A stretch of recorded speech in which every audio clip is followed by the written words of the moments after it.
नमस्कार दोस्तों, बहुत बहुत स्वागत है आपका आपके अपने इस YouTube channel exam Guru tips and tricks में। दोस्तों, साइंस की बात करें, साइंस में अगर जो फिजिक्स यानी कि भौतिक विज्ञान की बात करें, बहुत सारे लोगों को समस्याएं रहती हैं कि उनके नंबर कम हो जाते हैं और अच्छे से क्वेश्चन अटेम्प्ट नहीं हो पाते हैं। एग्जाम में कैसे प्रश्न पूछे जाते हैं वो पढ़ के जाते हैं, लेकिन क्वेश्चंस एग्जाम में नहीं फंसते हैं। तो आज आपके लिए कंप्लीट सॉल्यूशन रहने वाला है। इस वीडियो में हम एनसीईआरटी बेस्ड कंप्लीट 1000 क्वेश्चंस को करेंगे और एनसीईआरटी ही नहीं, हम एग्जाम को ध्यान में रख के, आने वाले एग्जाम्स को ध्यान में रख के ये वीडियो बना रहे हैं। स्पेशली आने वाले जो रेलवे एग्जाम हो, चाहे एनटीपीसी हो, चाहे ग्रुप डी हो, या कोई भी एक दिवसीय परीक्षा है, कोई भी वनडे परीक्षा हो, तो उसमें आपके लिए ये बहुत ही महत्वपूर्ण, बहुत ही काम आने वाली है। और कह सकते हैं यूट्यूब पे पहली बार होगा जब हम chapter wise one liner 1000 questions की प्रैक्टिस करेंगे, 1000 क्वेश्चंस को करेंगे।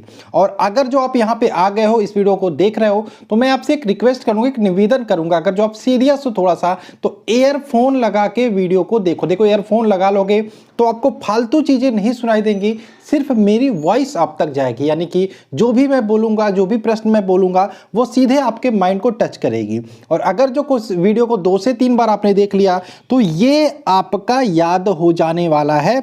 इस तरीके से मैं भी आंसर को बोलने की कोशिश करूंगा। और अगर जो आपको पीडीएफ चाहिए तो पीडीएफ भी मिल जाएगा, एक बार आप डिस्क्रिप्शन चेक कर लीजिएगा। और एक बात और, अगर जो आप नए हो तो चैनल को सब्सक्राइब करना मत भूलिएगा। पीडीएफ की बात करें, जिस पीडीएफ के बारे में मैंने अभी डिस्कस किया, वो आपका फिजिक्स ही नहीं, उसमें केमिस्ट्री है और बायोलॉजी, यानी कि कंप्लीट जनरल साइंस का पीडीएफ है। कहाँ से मिलेगा? डिस्क्रिप्शन में लिंक है, वहां से जाके डायरेक्ट आप ले सकते हैं। चलिए यहाँ पे सेशन को शुरू करते हैं, लेकिन उससे पहले चाहेंगे आप हमारे इंस्टाग्राम हैंडल पर भी फॉलो कर सकते हैं, एग्जाम गुरु सुधीर 1 सर्च करके। यहाँ पर भी बहुत सारी मोटिवेशन, बहुत सारी अच्छी अच्छी चीज़ें मैं बताता रहता हूँ। साथ में हमारा टेलीग्राम ग्रुप है, उसको जरूर फॉलो करें, क्योंकि यहाँ पर ही आपको सारे पीडीएफ जो पेड होते हैं, जो फ्री होते हैं, वो आपको मिलते रहते हैं। साथ में वीडियोस भी मिलती है। और ये हमारी वेबसाइट है, इस पर आप विजिट करके ढेर सारे फ्री एंड पेड पीडीएफ आप ले सकते हैं। आशा है आपने सब्सक्राइब कर लिया होगा, क्योंकि आप वीडियो देख रहे हो, आप नॉलेज ले रहे हो, तो गुरु दक्षिणा तो कुछ ना कुछ बनता है, तो आप सब्सक्राइब करके जरूर जाओगे। ठीक, तो चलिए सेशन को शुरू करते हैं, ज़्यादा टाइम वेस्ट नहीं करेंगे। तो जैसा कि मैंने आपको बोला था कि चैप्टर वाइज हम करेंगे, तो चैप्टर वाइज ही स्टार्ट कर रहे हैं। तो पहला चैप्टर है प्रमुख भौतिक राशियां व उनके मात्रक के। हम क्वेश्चंस को करेंगे पहले, उसके बाद हम आगे इस सेशन को बढ़ेंगे। ठीक है, तो पहला प्रश्न आपके सामने स्क्रीन पर है, कुल मूल मात्रकों की संख्या कितनी होती है? तो ये बहुत ही सिंपल क्वेश्चन है। कुल मूल मात्रक कितने होते हैं? 7 होते हैं। तो ऑप्शन यहाँ पे नहीं है, तो वन लाइनर ही है, सारे हम वन लाइनर करेंगे। ठीक है, अब बात करें, नेक्स्ट है आपका माप तौल की अंतरराष्ट्रीय पद्धति की जो कार्यालय है वो कहाँ पे है? सेवरेज, फ्रांस में है। नेक्स्ट, लंबी दूरी मापने में सामान्यतः प्रयोग की जाती है, तो लाइट ईयर प्रयोग की जाती है, प्रकाश वर्ष प्रयोग की जाती है। दूरी मापने की सबसे बड़ी इकाई क्या है? पारसेक है। नेक्स्ट बात करें, तेल की सामान्यतः माप होती है, यानी कि जो तेल होता है, जो पेट्रोल होता है, जो डीजल होता है, हम जो खरीदते हैं वो किस में खरीदते हैं? प्रायः हम बैरल में खरीदते हैं। अगर जो हम तेल के माप की बात करें तो एक बैरल में कितना होता है? 159 लीटर होता है। ये भी आप ध्यान रखिएगा, क्वेश्चन को मैंने ऐड किया है। नेक्स्ट बात करें, समुद्र की गहराई मापने में प्रयुक्त होती है, तो फैदम क्या होती है? फैदम। इसकी थोड़ी सी मैं मोटाई कम कर देता हूँ। ठीक है, तो फैदम होती है। नेक्स्ट बात करें, अगर जो हम यहाँ पे एक प्रकाश वर्ष, एक लाइट ईयर बराबर कितना होता है? तो एक प्रकाश वर्ष की बात करें तो 9.48 गुणे 10⁻15 मीटर होता है। अगर जो हम इसको किलोमीटर, यानी कि अगर जो आपके ऑप्शन में किलोमीटर में आ गया तो 9.4 गुणे 10⁻12 किलोमीटर हो जाएगा। दोनों ध्यान रखिएगा। ठीक, आगे बढ़ें, एक पारसेक बराबर कितना होता है? दूरी की सबसे बड़ी जो इकाई होती है वो पारसेक ही होती है। अगर जो पारसेक को कंपेयर करें लाइट ईयर से, यानी कि प्रकाश वर्ष से, तो एक पारसेक बराबर होता है 3.26 प्रकाश वर्ष या 3.26 लाइट ईयर। नेक्स्ट बात करें, एक बैरल में कितने लीटर के बराबर होता है? तो एक बैरल की बात करें तो 159 लीटर के बराबर होता है। शोर या ध्वनि को मापा जाता है, किस में मापा जाता है? डेसिबल में मापा जाता है। नेक्स्ट बात करें, एसआई पद्धति किसका विस्तारित रूप है? एमकेएस। एमकेएस मतलब मीटर किलोग्राम सेकंड। ठीक है। एसआई पद्धति की बात करें, एसआई मतलब होता है सिस्टम इंटरनेशनल, ठीक है। अब यहाँ पे बात करें, हमने पहला क्वेश्चन इसमें लिया था कि कुल जो मूल मात्रक होते हैं उनकी संख्या कितनी होती है। हमने यहाँ पे बोला था 7 मूल मात्रक होते हैं।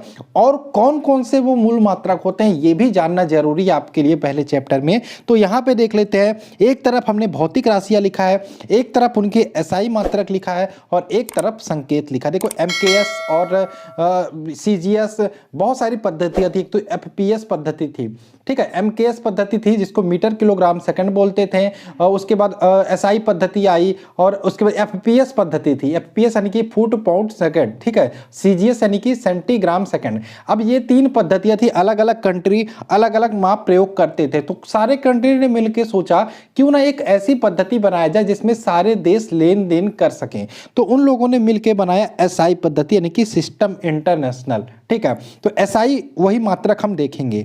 तो कौन कौन सी भौतिक राशियां हैं? 7, जो जिसके बारे में मैंने बात की थी, 7 भौतिक राशियां होती हैं।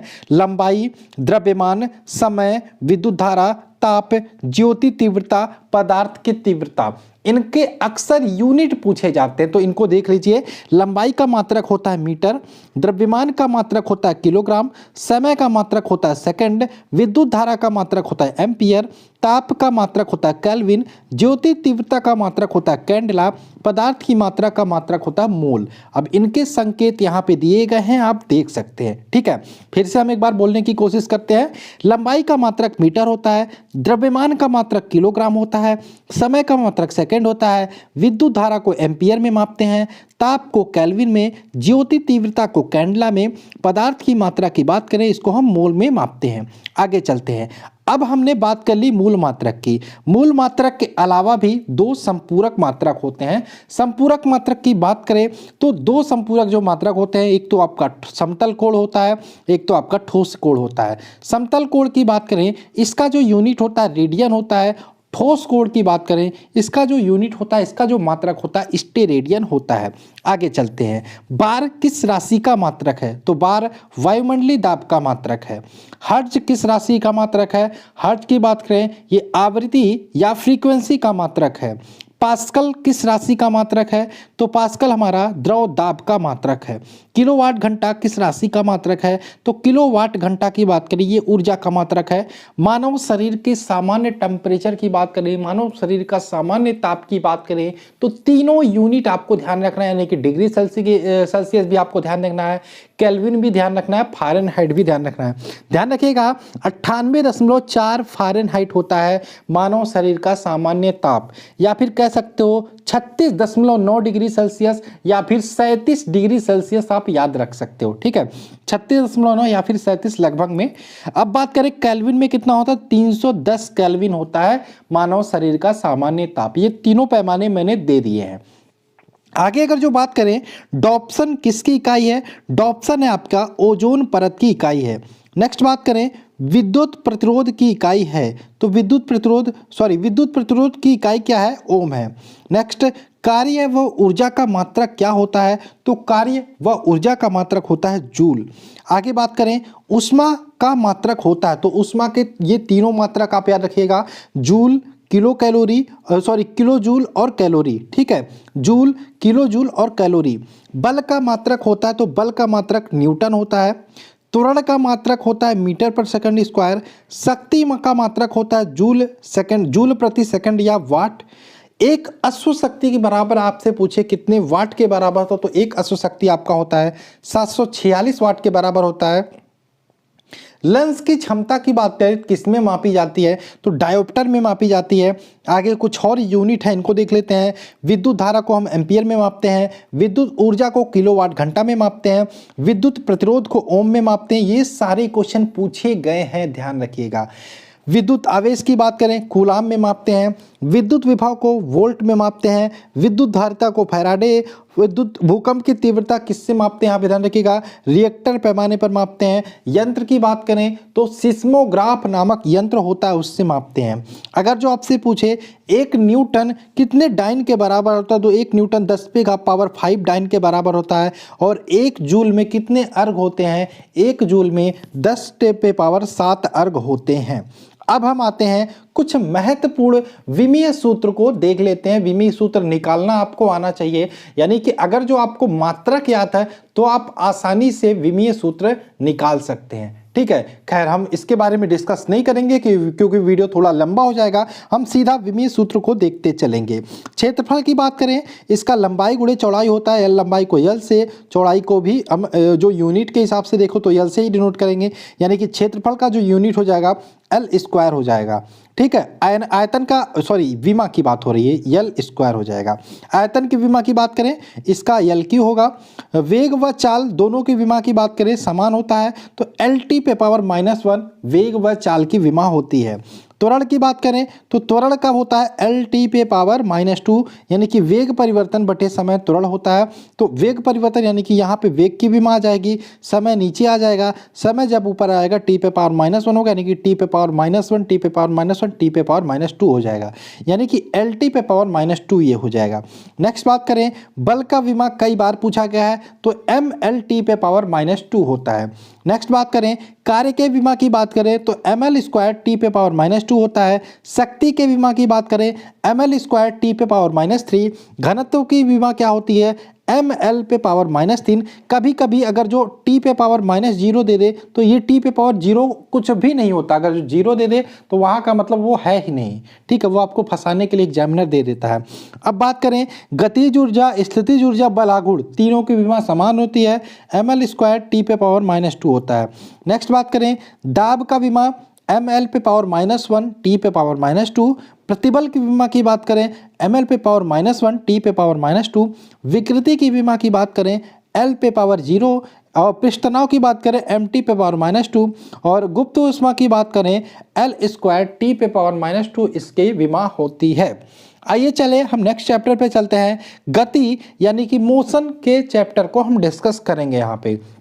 तो इसमें आपको पता है कि सबसे इंपॉर्टेंट अदिश और सदिश राशियां ये पूछा जाता है, और मैंने एक वीडियो बनाया था जिसमें मैंने ये ट्रिक बताई थी कि अदिश और सदिश कैसे याद रख सकते हो। 90% वहाँ पे सही हो रहा था, कुछ एक्सेप्शन बताए थे, कुछ अपवाद मैंने आपको बताए थे। उसमें अपवाद में आपका था विद्युत धारा, आपको याद करना था कि विद्युत धारा एक प्रकार की अदिश राशि है। तो मैंने आपको ट्रिक जो बताया था उसमें बताया था जिसमें भी व आए वो 90% क्या होता है आपका सदिश राशि होता है। तो आइए ट्रिक के माध्यम से देखते हैं।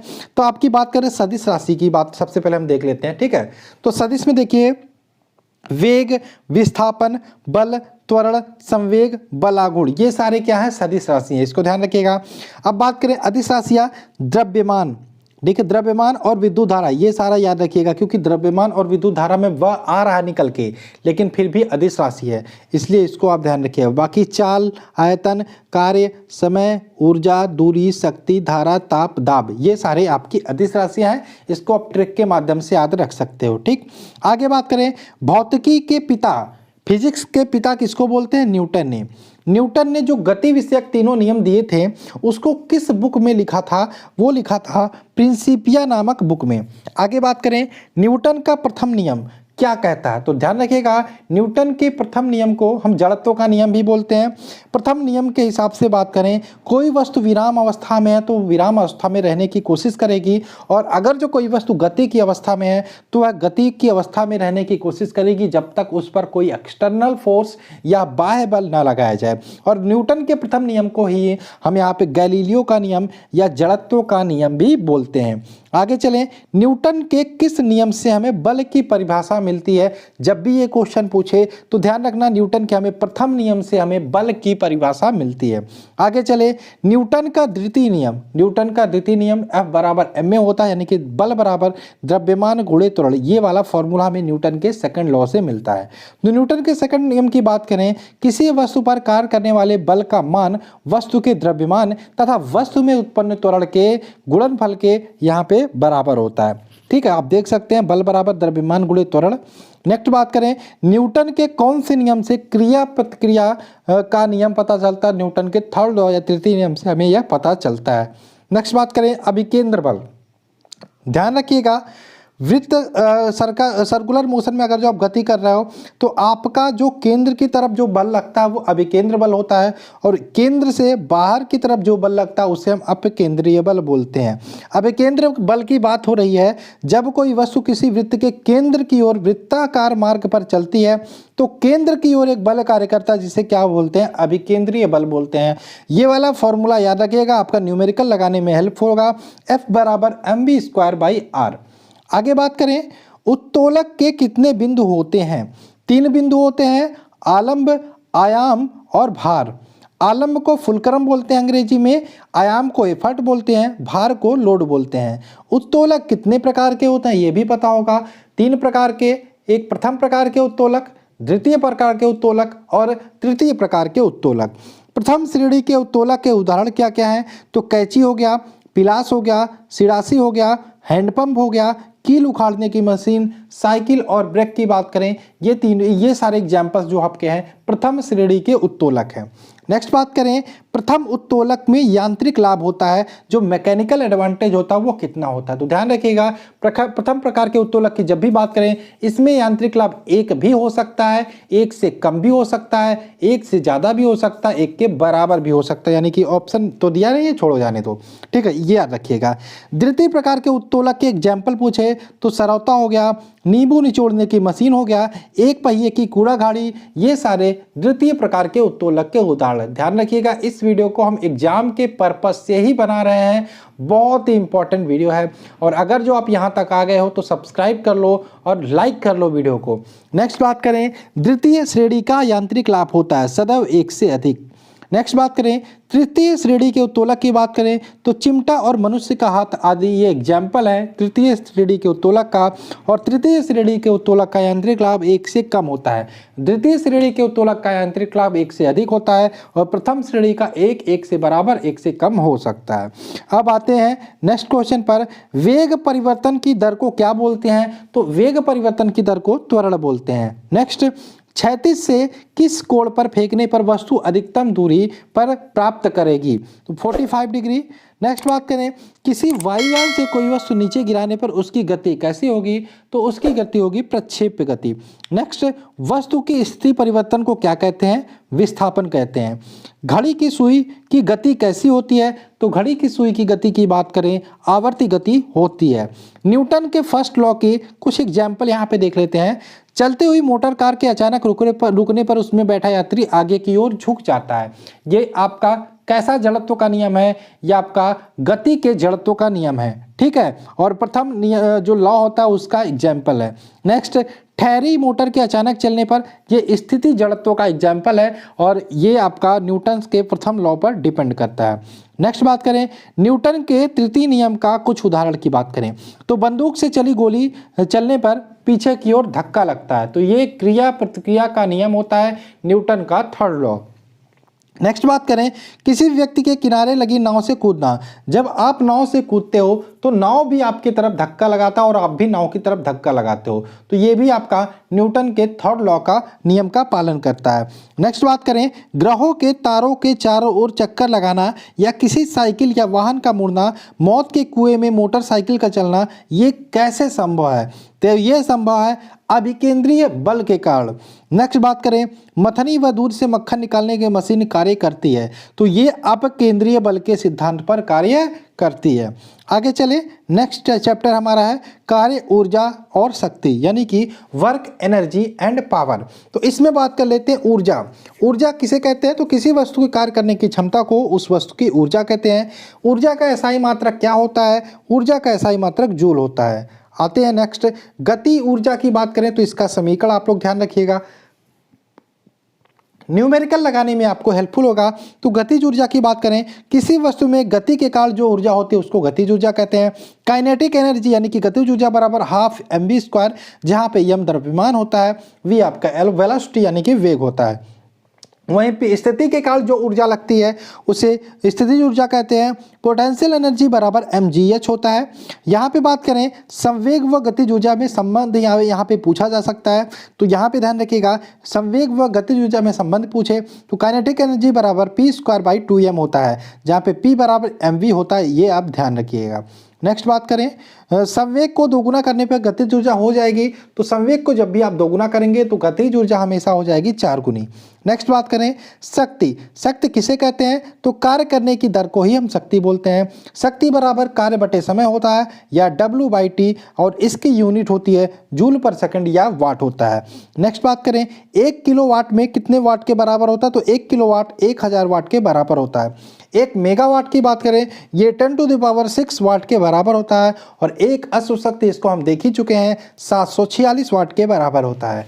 डायनामो की बात करें वो किसको किस में कन्वर्ट करता है? तो डायनामो की बात करें यांत्रिक ऊर्जा को विद्युत ऊर्जा में परिवर्तित करता है।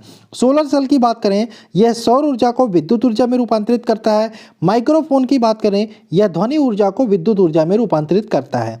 मोमबत्ती की बात करें यह रासायनिक ऊर्जा को प्रकाश ऊर्जा व ऊष्मा ऊर्जा में रूपांतरित करता है या चेंज करता है। और लाउड स्पीकर की बात करें विद्युत ऊर्जा को ध्वनि ऊर्जा में परिवर्तित करता है। ट्यूबलाइट की बात करें यह विद्युत ऊर्जा को प्रकाश ऊर्जा में परिवर्तित करता है। नेक्स्ट बात करें क्वेश्चन नंबर 16 है इस चैप्टर का, विद्युत बल्ब क्या करता है? विद्युत बल्ब की बात करें विद्युत ऊर्जा को प्रकाश ऊर्जा व ऊष्मा ऊर्जा में परिवर्तित करता है। विद्युत ये ऑप्शन पे डिपेंड है कि प्रकाश ऊर्जा पूछा जाए या ऊष्मा, एक ही आएगा। ठीक। विद्युत सेल की बात करें यह रासायनिक ऊर्जा को विद्युत ऊर्जा में परिवर्तित करता है। सितार की बात करें यह यांत्रिक ऊर्जा को ध्वनि ऊर्जा में परिवर्तित करता है। वॉशिंग मशीन की बात करें अपकेंद्रण के सिद्धांत पर यह कार्य करता है। हवाओं में कैसी ऊर्जा होती है? तो हवाओं में गतिज ऊर्जा होती है। नेक्स्ट, सड़क पर चलने की अपेक्षा बर्फ पर चलना क्यों कठिन है? ध्यान रखिएगा बर्फ में सड़क की अपेक्षा कम घर्षण होती है, इसलिए सड़क पर चलने की अपेक्षा बर्फ पर चलना कठिन है। आगे चलते हैं। नेक्स्ट हमारा टॉपिक है ग्रेविटेशन यानी कि गुरुत्वाकर्षण। तो गुरुत्वाकर्षण में देखते हैं पहला प्रश्न है आपका, पृथ्वी तल से पलायन वेग का मान कितना होता है? तो 11.2 किलोमीटर पर सेकंड होता है। नेक्स्ट बात करें भू स्थिर उपग्रह का पलायन वेग का आवर्तकाल कितना होता है? 24 घंटे। नेक्स्ट, यदि किसी पिंड को 11.2 किलोमीटर पर सेकंड के वेग से फेंका जाए तो वह पिंड पृथ्वी पर कभी नहीं लौटेगा, इसको ध्यान रखिएगा। ठीक है, तो यहाँ पे ध्यान रखिएगा ये आपका 11.2 किलोमीटर पर सेकंड ये वेग होता है किसी वस्तु को पृथ्वी के गुरुत्वाकर्षण जो क्षेत्र है उससे बाहर फेंकने के लिए। ठीक है, पलायन वेग ये मान होता है। ठीक है, आगे बात करें अगर हम एक पत्थर को चांद से पृथ्वी पर लाए तो क्या बदल जाएगा? उसका भार बदल जाएगा, क्योंकि पृथ्वी पर अपेक्षा जो भार होता है वो 1/6 होता है। ग्रेविटेशन होता है वो 1/6 होता है। ठीक। नेक्स्ट बात करें जी का मान क्या होता है? तो कैपिटल जी का मान 6.67 यानी कि 6.67 गुणे 10 पे घाते -11 न्यूटन मीटर स्क्वायर प्रति किलोग्राम स्क्वायर होता है। सभी पृथ्वी पर सभी वस्तुओं को अपनी तरफ खींचती है, यह सर्वप्रथम किसने बताया था? पृथ्वी सभी वस्तुओं को अपनी तरफ खींचती है सर्वप्रथम बताया था आर्यभट्ट ने। नेक्स्ट चलें, जी स्मॉल जी का मान सर्वाधिक कहाँ पे होता है? तो स्मॉल जी का मान सर्वाधिक होता है ध्रुवों पर। स्मॉल जी का मान न्यूनतम कहाँ होता है? तो ये होता है भूमध्य रेखा पर। और जी का मान शून्य कहाँ होता है? पृथ्वी के केंद्र पर। सूर्य पर किसी वस्तु का भार पृथ्वी की अपेक्षा होगा, ध्यान रखिएगा ये 28 गुना होगा। और चंद्रमा पर किसी वस्तु का भार पृथ्वी की अपेक्षा कितने गुना होगा? 1/6 गुना होगा। नेक्स्ट, पृथ्वी का एकमात्र प्राकृतिक उपग्रह की बात करें तो चंद्रमा पृथ्वी का एकमात्र प्राकृतिक उपग्रह है। नेक्स्ट बात करें जब लिफ्ट ऊपर की ओर जाती है तो क्या प्रतीत होता है? तो जब लिफ्ट ऊपर की ओर जाती है तो पिंड का भार या व्यक्ति का भार बढ़ा हुआ प्रतीत होता है। नेक्स्ट, जब लिफ्ट नीचे की तरफ आती है तो ध्यान रखिएगा लिफ्ट में पिंड का भार, जब व्यक्ति लिफ्ट नीचे आएगी तो पिंड का भार या व्यक्ति का भार घटा हुआ प्रतीत होता है। नेक्स्ट, जब लिफ्ट एक समान वेग से ऊपर नीचे गति करे तो क्या प्रतीत होगा? तो व्यक्ति का भार या पिंड का भार में कोई परिवर्तन नहीं होगा। नेक्स्ट, सबसे दूरस्थ ग्रह कौन सा है? तो वरुण या नेपच्यून। नेक्स्ट, किसी ग्रह के चारों ओर परिक्रमा करने वाले पिंड को क्या कहते हैं? तो उपग्रह बोलते हैं या सैटेलाइट बोलते हैं। नेक्स्ट, किसी उपग्रह का कक्षीय वेग होता है तो उपग्रह का कक्षीय वेग यानी कि यहाँ पे ऑर्बिटल वेलोसिटी होती है √GRE। नेक्स्ट बात करें किसी उपग्रह का पृथ्वी तल से पलायन वेग क्या होता है? तो एस्केप वेलोसिटी की बात करें तो √2GRE होता है एस्केप वेलोसिटी। अगर जो आपसे यहाँ पे पूछे ध्यान रखिएगा, ठीक है, यहाँ पे एस्केप वेलोसिटी और यहाँ पे कक्षीय वेग और यहाँ पे पलायन वेग में संबंध, तो आप ये याद रख सकते हो तो एस्केप वेलोसिटी बराबर √2 जो होता है आपका ऑर्बिटल वेलोसिटी। ठीक है, यानी कि VE बराबर √2 v0। ये आपका क्या होता है, ये आपका संबंध होता है कक्षीय वेग और पलायन वेग में। ठीक है, आगे चले। पलायन वेग हमेशा कक्षीय वेग का कितना होता है, तो √2 गुना होता है। पेंडुलम तीव्र गति से चलती है, कब चलती है, शीतकाल में। नेक्स्ट, पीसा की झुकी हुई मीनार, इस प्रकार से झुकी हुई मीनार है, क्यों नहीं गिरती, क्योंकि गुरुत्व केंद्र से जाने वाली ऊर्ध्वाधर रेखा अंदर रहती है, तल के अंदर रहती है, इसलिए पीसा की झुकी हुई मीनार नहीं गिरती। नेक्स्ट बात करें, गुरुत्वाकर्षण का सिद्धांत दिया किसने दिया था, आइजैक न्यूटन ने। नेक्स्ट आगे चलते हैं, हमारा छठा चैप्टर है दाब यानी कि प्रेशर के हम क्वेश्चन अब करने वाले हैं। तो प्रेशर की बात करें, पहला प्रश्न है किसी बिंदु के एकांक क्षेत्र पर लगने वाले बल को क्या कहते हैं, तो इसको बोलते हैं दाब या प्रेशर। नेक्स्ट, दाब का मात्रक क्या होता है, दाब यानी कि प्रेशर की यूनिट क्या होती है, तो ये होती है न्यूटन मीटर स्क्वायर या न्यूटन यहाँ पे या पास्कल। ठीक है, या न्यूटन मीटर स्क्वायर एक ही है, न्यूटन प्रति मीटर स्क्वायर या पास्कल होती है। ज़्यादातर जो ऑप्शन में आता है वो पास्कल ही आता है। नेक्स्ट, वायुमंडलीय दाब एटमॉस्फेरिक प्रेशर की बात करें, इसकी एसआई यूनिट क्या होती है, तो ये होती है बार। नेक्स्ट है बार के बारे में हमने देखा, तो एक बार इज इक्वल टू क्या होता है, एक बार के बराबर किसके बराबर होता है, तो एक बार की बात करें तो एक बार बराबर होता है 10⁵ न्यूटन प्रति मीटर स्क्वायर। नेक्स्ट, पृथ्वी की सतह से ऊपर जाने पर वायुमंडलीय दाब पर क्या फर्क पड़ता है, तो पृथ्वी की सतह से ऊपर जाने पर वायुमंडलीय दाब क्या होता है, कम होता है। नेक्स्ट चलते हैं, वायुमंडलीय दाब किससे मापा जाता है, तो वायुमंडलीय दाब की बात करें ये मापा जाता है बैरोमीटर से। नेक्स्ट, बैरोमीटर का पाठ्यांक जब एकाएक नीचे गिरता है तो क्या आने की संभावना होती है, आंधी आने की संभावना होती है। और बैरोमीटर के पाठ्यांक की बात करें जब धीरे धीरे नीचे गिरता है तो वर्षा होने की संभावना होती है। और बैरोमीटर के पाठ्यांक की बात करें जब धीरे धीरे ऊपर चढ़ता है तो दिन साफ रहने की संभावना होती है। नेक्स्ट बात करें, hydraulic lift, hydraulic pump, hydraulic brake, ये किस सिद्धांत या किस नियम पर कार्य करते हैं, तो ये कार्य करते हैं पास्कल के नियम पर। नेक्स्ट बात करें, द्रव दाब किस पर डिपेंड करता है, द्रव दाब किस पर निर्भर करता है, तो यह निर्भर करता है पात्र की आकृति जिसमें वह द्रव रखा गया है। नेक्स्ट, बांध की दीवारें नीचे की तरफ चौड़ी बनाई जाती हैं क्योंकि ताकि वह गहराई के साथ साथ बढ़ने वाले दाब को सहन कर सके। नेक्स्ट, लाइफ जैकेट डूबते व्यक्ति को कैसे बचाती है, तो लाइफ जैकेट की बात करें वह व्यक्ति को उतराता रखने के लिए यानी कि तैरता हुआ रखने के लिए उसके आयतन में वृद्धि कर देती है। ठीक, आगे चलते हैं, आगे हमारा है प्लवन, बहुत इंपॉर्टेंट टॉपिक है। प्लवन में बात करें एक सिद्धांत आता है आर्किमिडीज का सिद्धांत। तो आर्किमिडीज का सिद्धांत की बात करें यह क्या होता है, यह होता है जब कोई वस्तु किसी द्रव में पूर्णतः या आंशिक रूप से डुबोई जाती है तो उसके भार में आभासी कमी का आभास होता है। भार में यह कमी वस्तु द्वारा हटाए गए द्रव के भार के बराबर होता है। तो यह कौन सा सिद्धांत है, आर्किमिडीज का सिद्धांत। नेक्स्ट बात करें, किसी वस्तु का घनत्व क्या होता है, तो घनत्व की बात करें द्रव्यमान बटे आयतन होता है और मात्रक की बात करें किलोग्राम प्रति मीटर क्यूब होता है।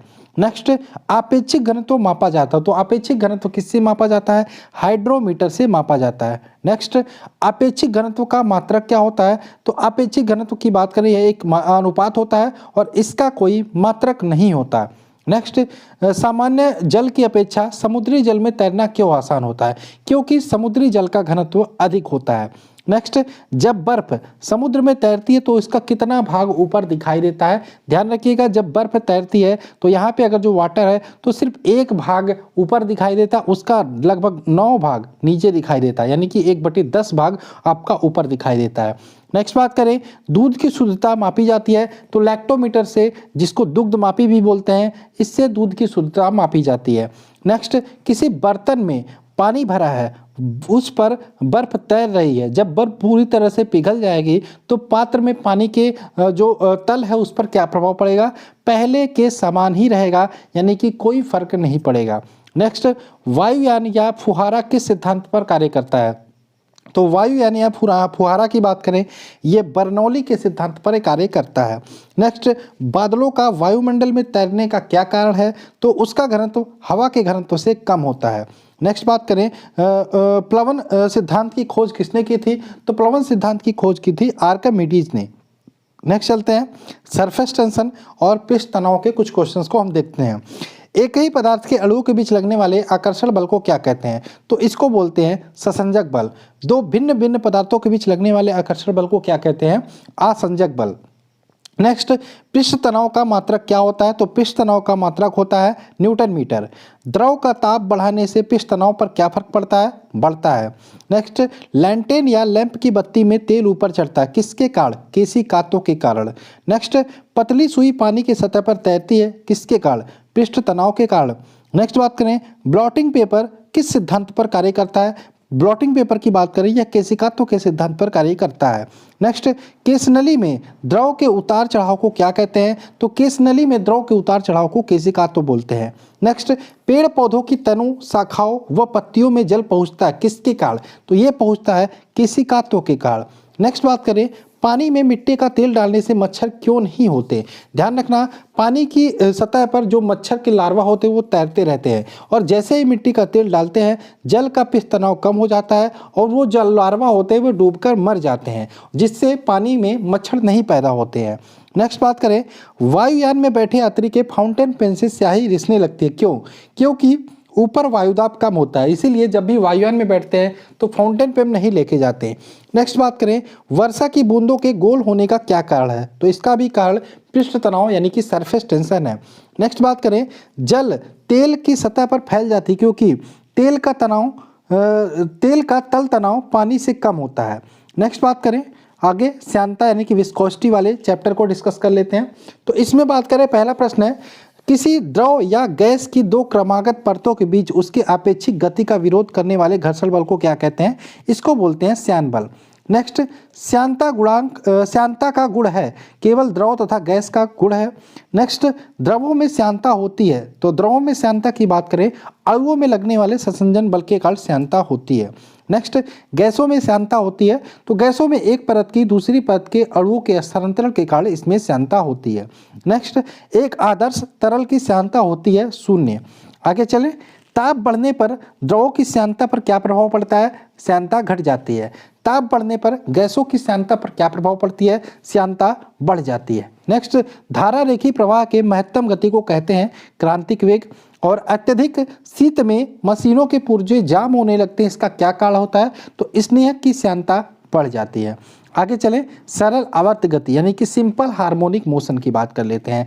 यानी कि इसमें क्वेश्चन है, जब कोई वस्तु एक निश्चित पथ पर समान समयांतराल में बार बार अपनी पूर्व गति को दोहराती है तो इस प्रकार की गति को क्या कहते हैं? सरल आवर्त गति बोलते हैं। नेक्स्ट, एक दोलन पूरा करने में लगे समय को क्या कहते हैं? इसको बोलते हैं आवर्तकाल। नेक्स्ट, कंपन करने वाली वस्तु के 1 सेकंड में कंपन को क्या कहते हैं? आवृत्ति बोलते हैं। नेक्स्ट, आवृत्ति का मात्रक क्या होता है? हर्ट्ज। अब यहाँ पे सरल लोलक का आवर्तकाल का ये फार्मूला देख लीजिएगा, इंपॉर्टेंट है, T = 2π√L/G, जहाँ पे L डोरी की लंबाई, G गुरुत्वीय त्वरण होता है, बहुत इंपॉर्टेंट है, ये आपका न्यूमेरिकल लगाने में काम आएगा।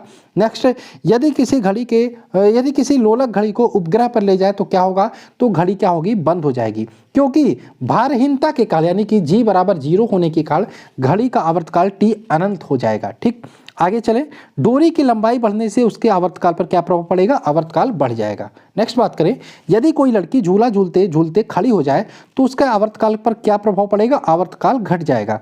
नेक्स्ट, आवर्तकाल लोलक के किस पर निर्भर करता है? द्रव्यमान पर डिपेंड करता है? नहीं करता। ठीक है, आवर्तकाल लोलक के द्रव्यमान पर डिपेंड नहीं करता। नेक्स्ट, झूला झूलने वाली लड़की के बगल में कोई दूसरी लड़की आकर बैठ जाए तो उस पर क्या प्रभाव पड़ेगा? कोई प्रभाव नहीं पड़ेगा। लोलक घड़ियों गर्मी में सुस्त हो जाती है, क्योंकि लोलक की लंबाई बढ़ जाती है, इसलिए ये गर्मी में सुस्त हो जाती है। वेव या तरंग को देख लेते हैं। तरंग की बात करें, वे तरंगे जो किसी पदार्थिक माध्यम या ठोस द्रव गैस अथवा में संचरित होती है वे क्या कहलाती हैं? तो ये कहलाती यांत्रिक तरंगे, मैकेनिकल वेव। नेक्स्ट बात करें, वे तरंगे जिसके संचरण के लिए माध्यम की आवश्यकता नहीं होती, वह निर्वात में भी ट्रेवल कर सकती है, वो क्या कहलाती है? वो कहलाती है विद्युत चुंबकीय तरंगे या अयांत्रिक तरंगे। नेक्स्ट, जब तरंग गति की दिशा माध्यम के कणों के कंपन की दिशा के अनुदिश होती है तो ऐसी तरंगों को क्या बोलते हैं? अनुदैर्ध्य तरंगे। और जब तरंगों की दिशा माध्यम के कणों के कंपन की दिशा के लंबवत होती है तो उन तरंगों को क्या बोलते हैं? अनुप्रस्थ तरंगे। नेक्स्ट, ध्वनि तरंग की बात करें, किस प्रकार की तरंग का एग्जाम्पल है? तो ध्वनि तरंग एक प्रकार का यांत्रिक तरंग है या अनुदैर्ध्य तरंग है, तो अनुदैर्ध्य यांत्रिक तरंग कह सकते हैं। नेक्स्ट बात करें, विद्युत चुंबकीय तरंगों की अवधारणा किसने प्रस्तुत की? मैक्सवेल ने। नेक्स्ट, विद्युत चुंबकीय तरंगों के गुण होते हैं। क्या क्या गुण होते हैं? ये उदासीन होते हैं, ये अनुप्रस्थ होते हैं, प्रकाश के वेग से गमन करते हैं और इसके पास ऊर्जा व संवेग नहीं होता।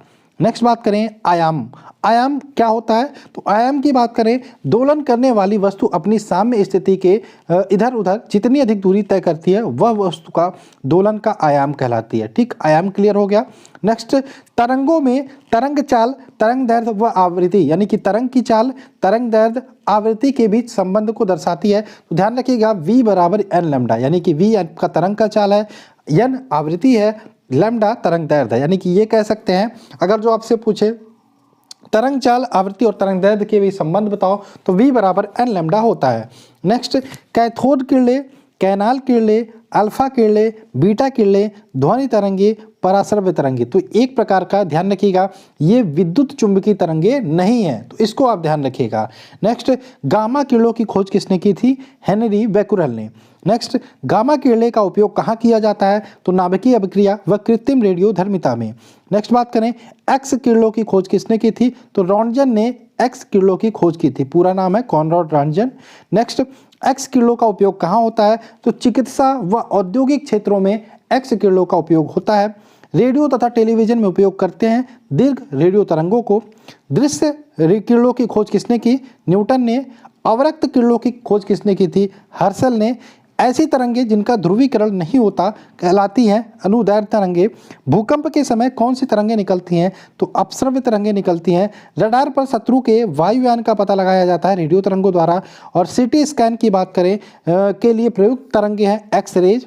बात करें एमआरआई, एमआरआई का पूरा नाम भी ध्यान रखिएगा, मैग्नेटिक रेजोनेंस इमेजिंग मशीन में किस तरंग का प्रयोग होता है? होता है चुंबकीय तरंग का प्रयोग होता है। आगे चलें, ध्वनि तरंगे व ध्वनि की चाल। नेक्स्ट बात करें, इसमें क्वेश्चन आपका पहला, ध्वनि तरंगे होती है तो ध्वनि तरंगों के बारे में हमने देखा अनुदैर्ध्य यांत्रिक तरंगे होती हैं। अपश्रव्य तरंगों की आवृत्ति होती है 20 हर्ट्ज से नीचे, इनको मनुष्य नहीं सुन सकता। श्रव्य तरंगों की बात होती है, इनका आवृत्ति होती है 20 से 20,000 हर्ट्ज, इनको मनुष्य सुन सकता है। और पराश्रव्य तरंगों की बात करें, ये इनकी आवृत्ति जो होती है 20,000 हर्ट्ज से ऊपर होती है। पराश्रव्य तरंगों को कौन कौन सुन सकता है? कुत्ता, बिल्ली और चमगादड़। नेक्स्ट बात करें, पराश्रव्य तरंगों का उपयोग कहाँ पे होता है? समुद्र की गहराई मापने में, संकेत भेजने में, दूध के अंदर हानिकारक जीवाणुओं को नष्ट करने में, गठिया रोग के उपचार में, ट्यूमर का पता लगाने में। नेक्स्ट, ध्वनि की चाल किस पर निर्भर करती है? तो ध्वनि की चाल माध्यम की प्रत्यास्थता व घनत्व पर निर्भर करती है। ध्वनि की चाल का क्रम है, यानी कि ध्वनि की चाल की बात करें तो ठोसों में सर्वाधिक होती है, उससे कम द्रव में होती है, उससे कम गैस में होती है। ठीक, ध्वनि की चाल वायु में कितनी होती है? 332 मीटर पर सेकंड। ध्वनि की चाल जल में कितनी होती है? 1483 मीटर पर सेकंड। और ध्वनि की चाल लोहे में बात करें तो 5130 मीटर पर सेकंड होती है लोहे में। नेक्स्ट, जब ध्वनि एक माध्यम से दूसरे माध्यम से जाती है तो क्या होता है? तरंग व चाल व तरंग दैर्ध्य बदल जाती है, आवृत्ति नहीं बदलती, यानी कि आवृत्ति वही रहती है, तरंग व तरंग दैर्ध्य बदल जाती है। नेक्स्ट बात करें, किसी माध्यम में ध्वनि की चाल निर्भर करती है चाल व तरंग दैर्ध्य पर। नेक्स्ट, दाब घटाने या बढ़ाने पर ध्वनि की चाल क्या होती है? अपरिवर्तित रहती है। नेक्स्ट, माध्यम का ताप बढ़ाने पर ध्वनि की चाल क्या होती है? बढ़ जाती है। ठीक, आगे चलते हैं। प्रतिध्वनि सुनने के लिए श्रोता व परावर्तक के बीच न्यूनतम दूरी होती है, कितनी होती है? 17 मीटर। नेक्स्ट, ध्वनि दिन की अपेक्षा रात में अधिक दूर तक सुनाई पड़ती है, क्यों? अपवर्तन के कारण। ठीक, नेक्स्ट बात करें, चंद्रमा पर दो व्यक्ति एक दूसरे की बातों को क्यों नहीं सुनते? क्योंकि वायुमंडल न होने के कारण ध्वनि का संचरण नहीं होगा, इसलिए चंद्रमा पर दो व्यक्ति एक दूसरे को नहीं सुन सकते। नेक्स्ट, मनुष्य के लिए मानक ध्वनि स्तर, यानी कि कितनी ध्वनि स्तर जो होती है सुनने के लिए अच्छी होती है? तो 30 से 60 डेसिबल, इससे ज़्यादा तो नुकसानदायक होगी। ठीक, आगे चलते हैं। WHO के अनुसार एक नगर के लिए सुरक्षित ध्वनि प्रदूषण स्तर होता है तो 45 डेसिबल। कितना? 45 डेसिबल। नेक्स्ट, ध्वनि का तारतम्य निर्भर करता है आवृत्ति पर। स्टेथोस्कोप कार्य करता है यह ध्वनि के परावर्तन के सिद्धांत पर कार्य करता है। नेक्स्ट, उड़ते वायुयानों की गति मापी जाती है डॉपलर प्रभाव द्वारा। नेक्स्ट, महिलाओं व बच्चों की आवाज़ पुरुषों से महीन व पतली होती है, क्यों? क्योंकि उनके गलों से निकली ध्वनि का तारतम्य अधिक होता है। तारत्व अधिक होता है, इसलिए जो ध्वनि होती है, जो आवाज होती है वो पतली होती है। नेक्स्ट, वह तीव्रता जो ध्वनि प्रदूषण से कही जाती है, यानी कि 80 डेसिबल से अधिक अगर जो ध्वनि की तीव्रता है तो वह ध्वनि प्रदूषण कही जाएगी। ठीक। नेक्स्ट, पुल पर सैनिकों के ताल मिलाकर चलने से पुल टूटने का खतरा रहता है, क्योंकि अनुनादी अवस्था उत्पन्न होने से पुल के टूटने का खतरा रहता है। कहा जाता है सैनिक जब चलते हैं ताल मिला के, तो पुल अगर जो ब्रिज बीच में पड़ता है तो उनसे ताल मिलाकर चलने के लिए नहीं कहा जाता। ठीक। दृश्य प्रकाश की तरंगदैर्घ्य कितनी होती है? तो दृश्य प्रकाश की तरंगदैर्घ्य जो होती है 4000 एंगस्ट्रॉम से 8000 एंगस्ट्रॉम तक होती है। आगे चले, हीट यानी कि उष्मा। उष्मा क्या है? तो उष्मा एक प्रकार की ऊर्जा होती है। नेक्स्ट, किसी वस्तु में निहित उष्मा किस पर निर्भर नहीं करती? तो ये द्रव्यमान पर निर्भर नहीं करती। नेक्स्ट, उष्मा का एसआई मात्रक होता है जूल। उष्मा का अन्य मात्रक कौन कौन से हैं? तो कैलोरी, ब्रिटिश थर्मल यूनिट या बीटीयू होता है। नेक्स्ट, ताप किसे कहते हैं? ताप वह भौतिक कारक जिससे ऊर्जा का प्रवाह एक वस्तु से दूसरे वस्तु में होता है, वह ताप होती है। नेक्स्ट, ताप का मापन किससे करते हैं? तो सेल्सियस पैमाने पे करते हैं। सेल्सियस पैमाने में मिनिमम 0 डिग्री सेल्सियस होता है और मैक्सिमम 100 डिग्री सेल्सियस माप सकते हैं। फ़ारेनहाइट पैमाने की बात करें, मिनिमम 32 डिग्री फ़ारेनहाइट से 212 डिग्री मैक्सिमम फ़ारेनहाइट होता है। और यहाँ पे केल्विन पैमाने में भी ताप को मापते हैं, 273 से 373 केल्विन इसको मापते हैं। ठीक। ताप मापने के लिए प्रयुक्त उपकरण मापी है तापमापी। यहाँ पे ध्यान रखिएगा, ये बहुत इंपॉर्टेंट है आपका तापमापी के पैमाने का संबंध। C/5 F-32 बराबर K-273/5। इसको आपको याद ही करना पड़ेगा।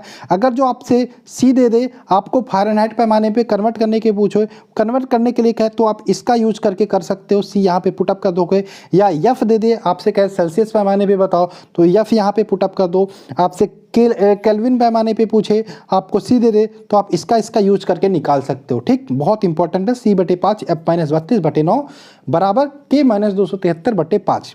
नेक्स्ट, परम शून्य ताप क्या है? परम शून्य ताप क्या है? वह वस्तु का न्यूनतम ताप जो उसको मतलब किसी वस्तु का न्यूनतम ताप, उसको हम परम शून्य ताप कहते हैं। नेक्स्ट, सेल्सियस पैमाने व केल्विन पैमाने पर न्यूनतम ताप होता है तो -273 डिग्री सेल्सियस या होता है सेल्सियस पैमाने पर। केल्विन पैमाने पर 0 के न्यूनतम ताप होता है। ठीक, आगे चलें।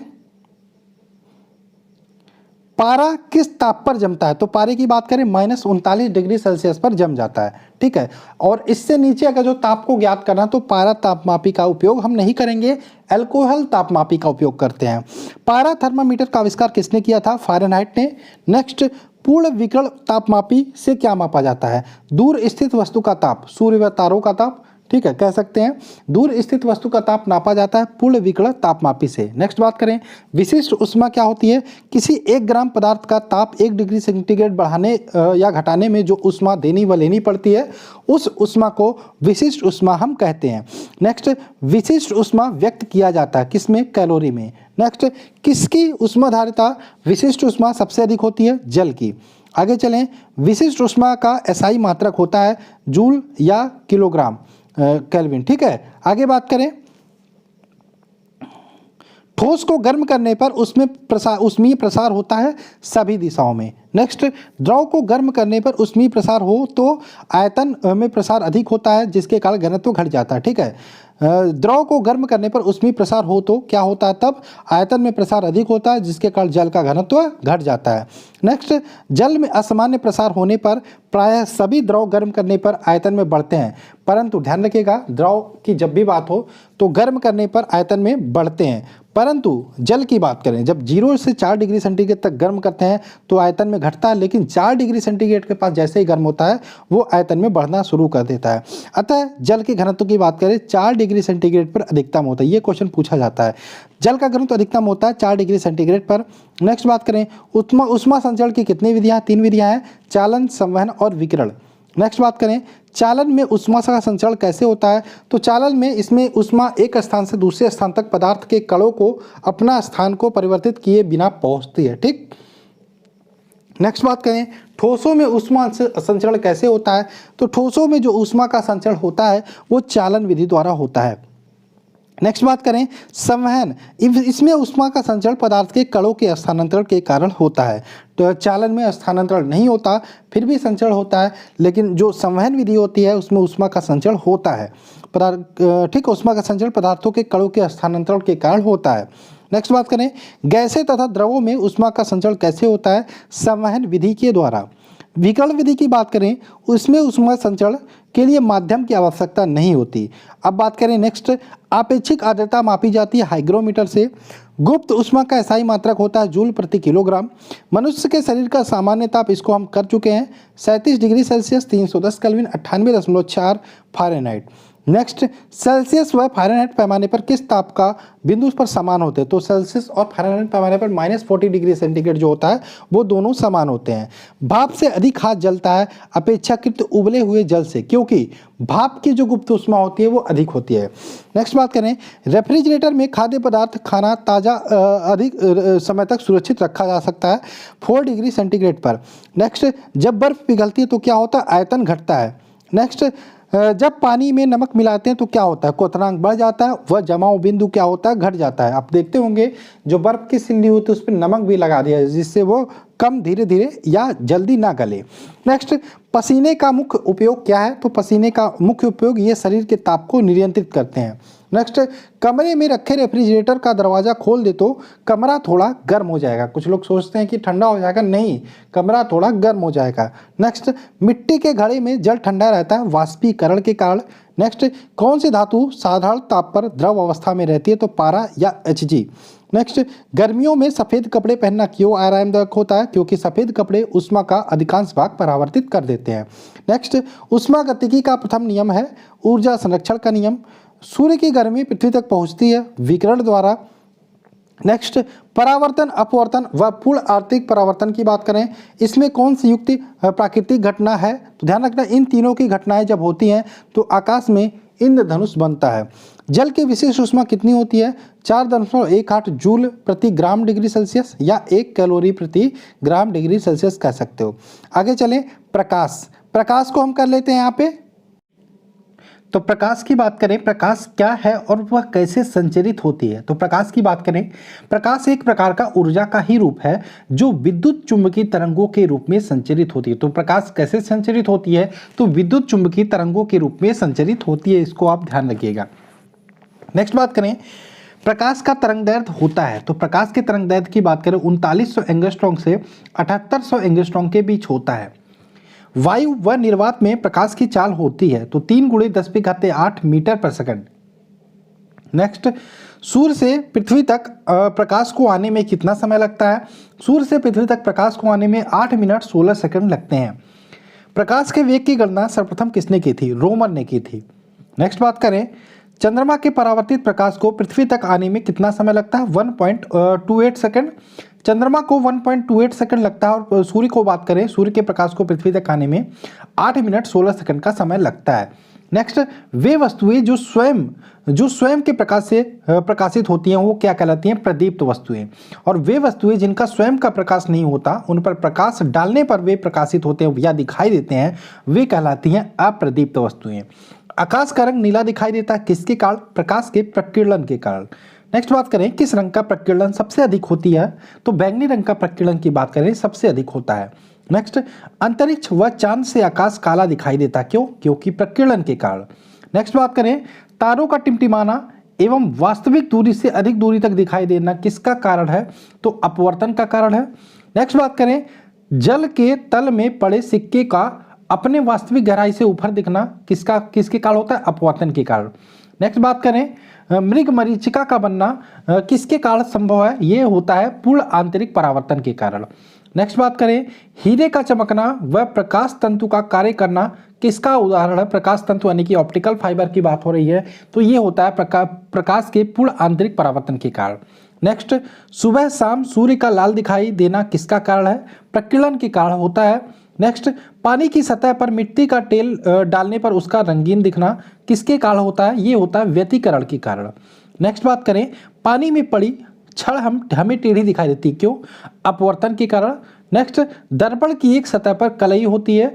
कौन सी कलई होती है? आपने देखा होगा जो शीशा होता है उस पर एक सिरे पर कलई, जिसमें हम फेस देखते हैं, हम चेहरा देखते हैं, कलई लगी होती है, वो होती है सिल्वर नाइट्रेट की लगी होती है, AgNO3, जिसका रासायनिक नाम है।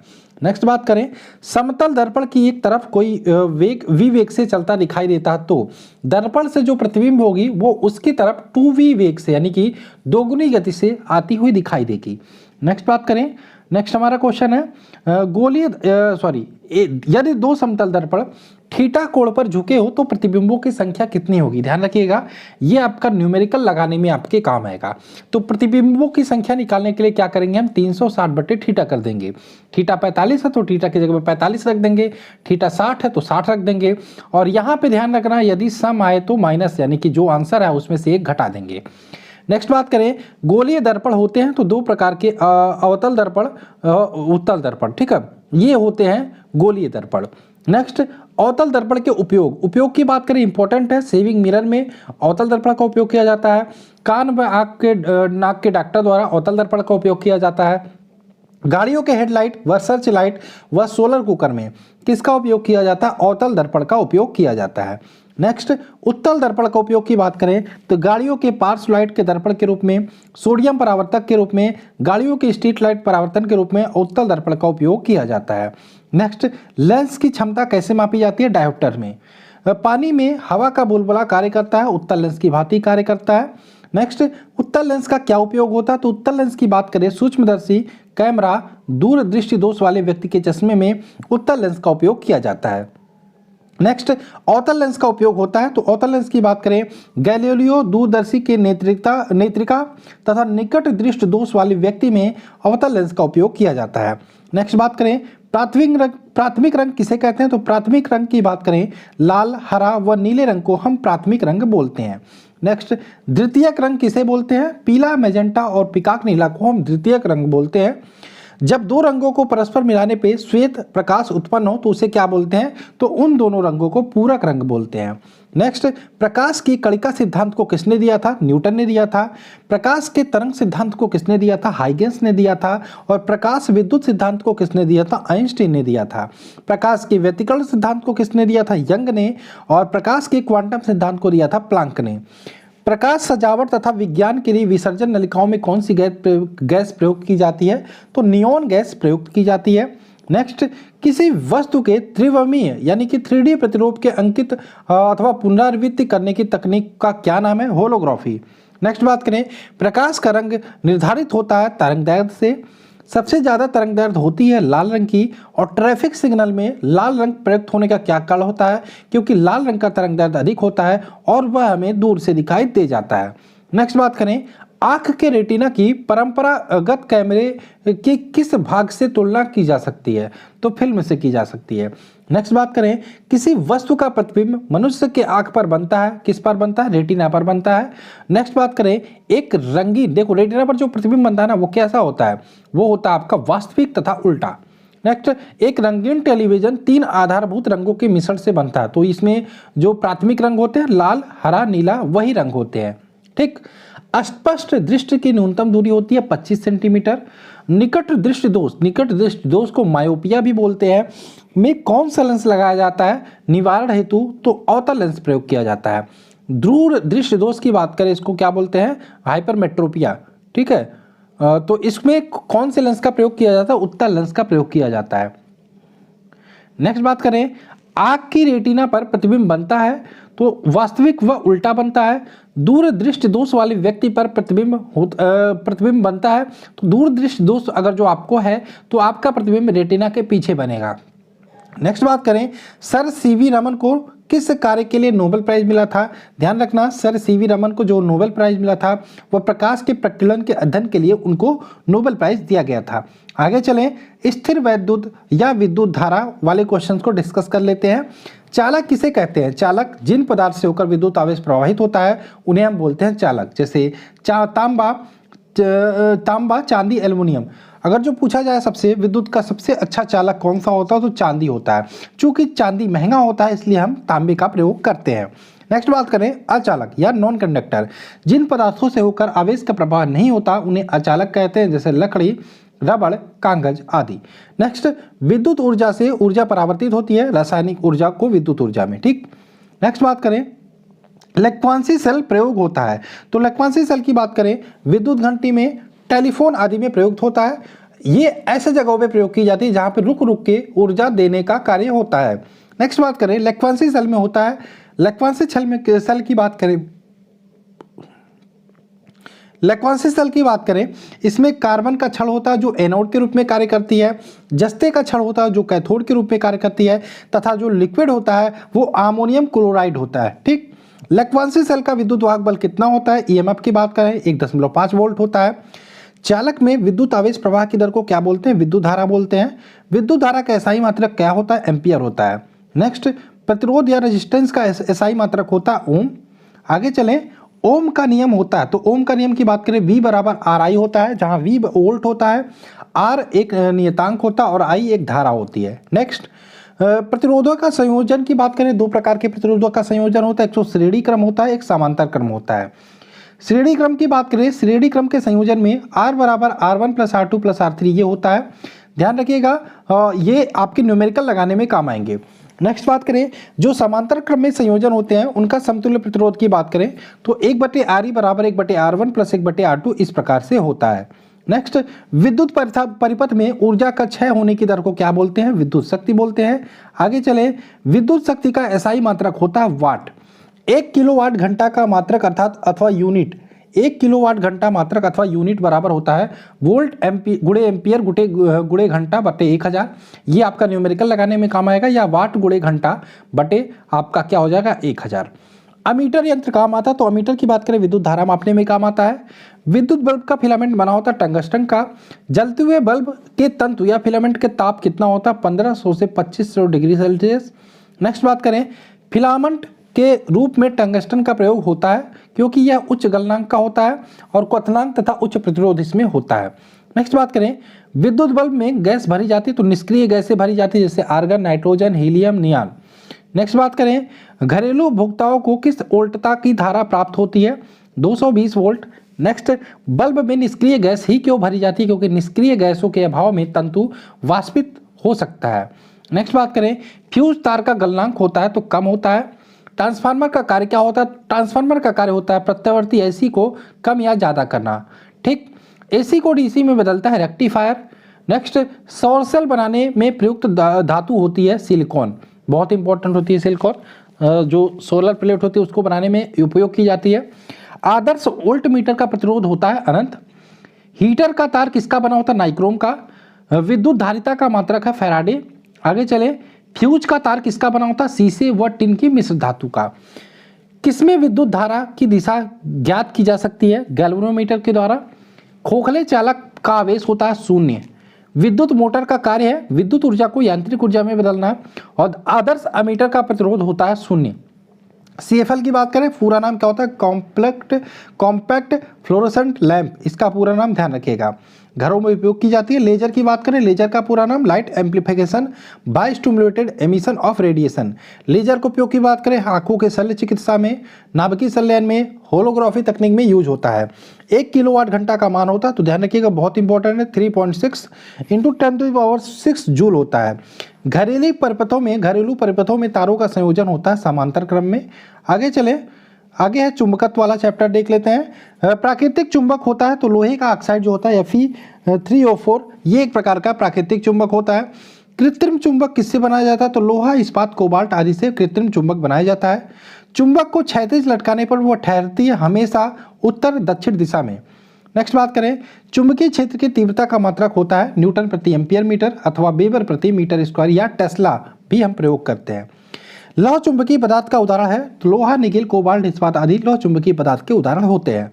नेक्स्ट, अनुचुंबकीय पदार्थ के उदाहरण होते हैं तो platinum, chromium, sodium, aluminium, oxygen आदि अनुचुंबकीय पदार्थ के उदाहरण होते हैं। नेक्स्ट बात करें, प्रतिचुंबकीय पदार्थ के उदाहरण होते हैं जस्ता, बिस्मथ, तांबा, चांदी, जल, सोना, हीरा, नमक आदि प्रतिचुंबकीय पदार्थ के उदाहरण होते हैं। अस्थायी चुंबक बनाने में प्रयुक्त होता है तो नर्म लोहे को हम प्रयोग करते हैं। अस्थायी चुंबक बनाने में प्रयुक्त होता है इस्पात। नेक्स्ट बात करें, लोहे का क्यूरी ताप होता है 780 डिग्री सेल्सियस। नेक्स्ट, पृथ्वी का चुंबकीय क्षेत्र लगभग कितना होता है? 1 गॉस। नेक्स्ट बात करें, मुक्त रूप से लटकी हुई चुंबकीय सुई का अक्ष भौगोलिक अक्ष के साथ कितना कोण बनाती है? 180 डिग्री का। यदि किसी चुंबक का तीसरा ध्रुव हो तो वह कहलाता है अतिरिक्त ध्रुव। नेक्स्ट बात करें, विषुवत रेखा पर नति कोण का मान होता है 0 डिग्री सेल्सियस। चुंबकीय फ्लक्स का मात्रक होता है वेबर। विद्युत चुंबक बनाने में सामान्यतः प्रयोग होता है लोहा। नेक्स्ट बात करें, विद्युत चुंबकीय प्रेरण के नियमों का उपयोग निम्नलिखित में से किसे बनाने में किया जाता है? जनित्र।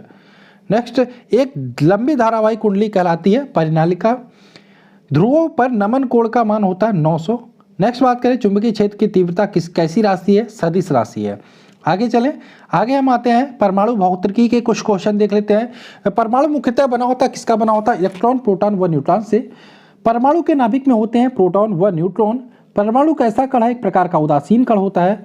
परमाणु के कुछ मूल, यहाँ पे बहुत इंपॉर्टेंट ये क्वेश्चन है, प्रोटॉन, न्यूट्रॉन और इलेक्ट्रॉन। प्रोटॉन की बात करें, खोज किसने किया था? गोल्डस्टीन ने। न्यूट्रॉन की बात करें, यहाँ पे खोज किया था चैडविक ने। इलेक्ट्रॉन की खोज किया था जे थॉमसन ने। ठीक है, कहीं कहीं यहाँ पे खोजकर्ता में रदरफोर्ड भी आता है। ठीक, यहाँ पे बात करें द्रव्यमान देख लीजिएगा, प्रोटॉन का द्रव्यमान होता है 1.672 × 10⁻⁻27 किलोग्राम। न्यूट्रॉन का देख लीजिएगा 1.6 × 10⁻⁻27 किलोग्राम। इलेक्ट्रॉन का 9.1 × 10⁻31 किलोग्राम। न्यूट्रॉन की बात करें, ये आवेश 0 होता है इस पर, और यहाँ पे जो प्रोटॉन होता है उस पर पॉजिटिव आवेश होता है और इलेक्ट्रॉन पर नेगेटिव आवेश होता है। ठीक, खोजकर्ता आपने देख लिया। कैथोड किरणें पैदा की जा सकती है केवल गैस का प्रयोग करके। कैथोड किरणें होती हैं ऋणात्मक व अदृश्य, और कैथोड किरणों का वेग होता है प्रकाश के वेग का 1/10 गुना होता है। ठीक, आगे चलें, रेडियो सक्रियता व नाभिकीय विखंडन के क्वेश्चन को देख लेते हैं। रेडियो सक्रियता की खोज की थी हेनरी बैकुलर व मैडम क्यूरी, इन दोनों ने मिलकर की थी। रेडियम की खोज की थी रॉबर्ट पियरे व मैडम क्यूरी ने। रॉबर्ट पियरे व मैडम क्यूरी ने। सबसे अधिक वेधन क्षमता किसकी होती है? गामा किरणों की। सबसे अधिक आयनन क्षमता किसकी होती है? अल्फा किरणों की। नेक्स्ट, रेडियो सक्रियता के दौरान निकलने वाले किरणों की पहचान सर्वप्रथम किसने की थी? रदरफोर्ड ने।